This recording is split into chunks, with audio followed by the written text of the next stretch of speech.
All right, today is 1 Nephi chapter 4, and it says, And it came to pass that I spake unto my brethren, saying, Let us go up again unto Jerusalem, and let us be faithful in keeping the commandments of the Lord. For behold, he is mightier than all the earth. Then why not mightier than Laban and his 50, yea, and even his tens of thousands?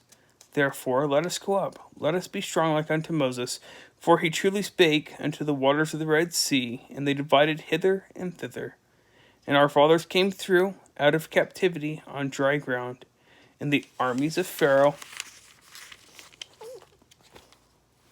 did follow, and were drowned in the waters of the Red Sea.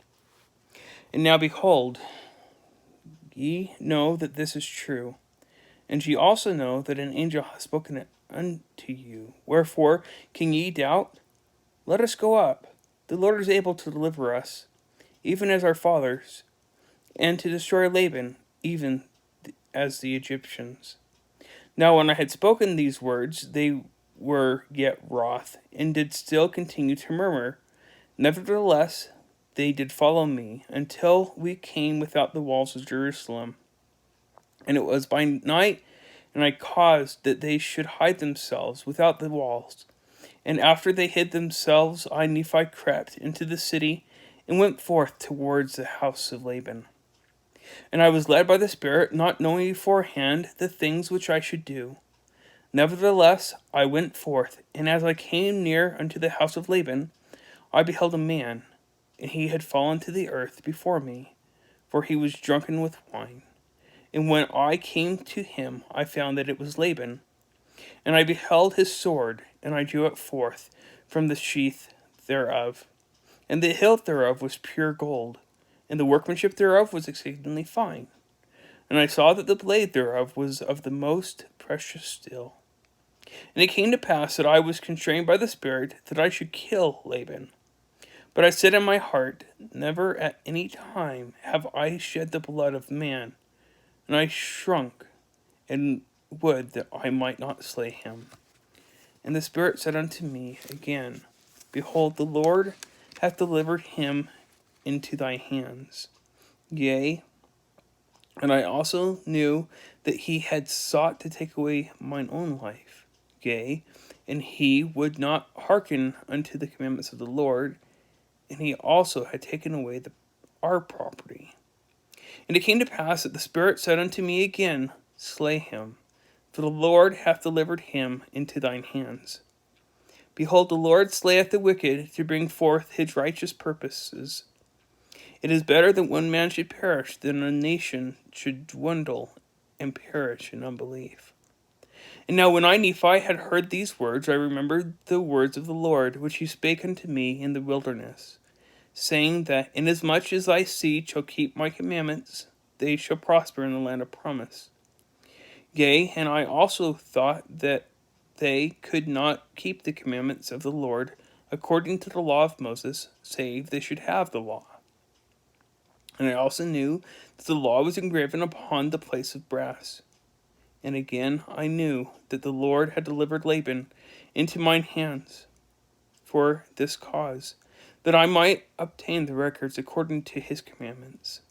Therefore I did obey the voice of the Spirit, and I took Laban by the hair of the head, and I smote off his head with his own sword. And after I had smitten off his head with his own sword, I took the garments of Laban, and put them upon my own body, yea, even every whit. And I did gird on his armor with my loins. And after I had done this, I went forth unto the treasury of Laban. And as I went forth towards the treasury of Laban, behold, I saw the servant of Laban, who had the keys of the treasury. And I commanded him, in the voice of Laban, that he should go with me into the treasury. And he supposed me to be his master Laban, for he beheld the garments, and also the sword girded about my loins.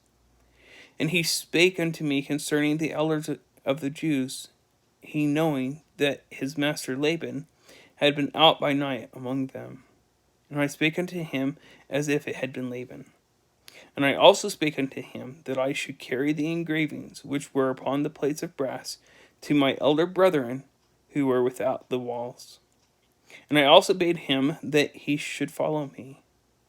And he, supposing that I spake of the brethren of the church, and that I was truly that Laban whom I had slain, wherefore he did follow me. And he spake unto me many times concerning the elders of the Jews, as I went forth unto my brethren who were without the walls. And it came to pass that when Laman saw me, he was exceedingly frightened, and also Lemuel and Sam.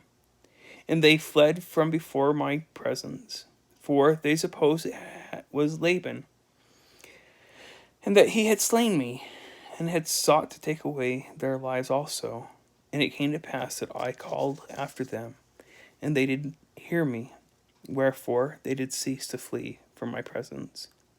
And it came to pass that when the servant of Laban beheld my brethren, he began to tremble, and was about to flee from before me, and return to the city of Jerusalem. And now I, Nephi, being a man large in stature, and also having received much strength of the Lord, therefore I did seize upon the servant of Laban, and held him that he should not flee. And it came to pass that I spake with him, that if he would hearken unto my words, as the Lord liveth, and as I live, even so, that if he would hearken unto my words, we would spare his life. And I spake unto him even with an oath, that he need not fear, that he should be a free man like unto us, if he would go down into the wilderness with us. And I also spake unto him, saying, Surely the Lord hath commanded us to do this thing, and we shall not be, and shall we not be diligent in keeping the commandments of the Lord?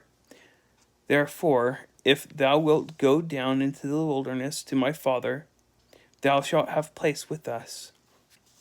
And it came to pass that Zoram did take courage at the words which I spake. Now Zoram was the name of the servant, and he promised that he would go down into the wilderness unto our father. Yea, and he also made an oath unto us that he would tarry with us from that time forth. Now we were desirous that he should tarry with us for this cause, that the Jews might not know concerning our flight into the wilderness, lest they should pursue us and destroy us. And it came to pass that when Zoram had made an oath unto us, our fears did cease concerning him. And it came to pass that we took the plates of brass and the servant of Laban, and departed into the wilderness, and journeyed unto the tent of our father.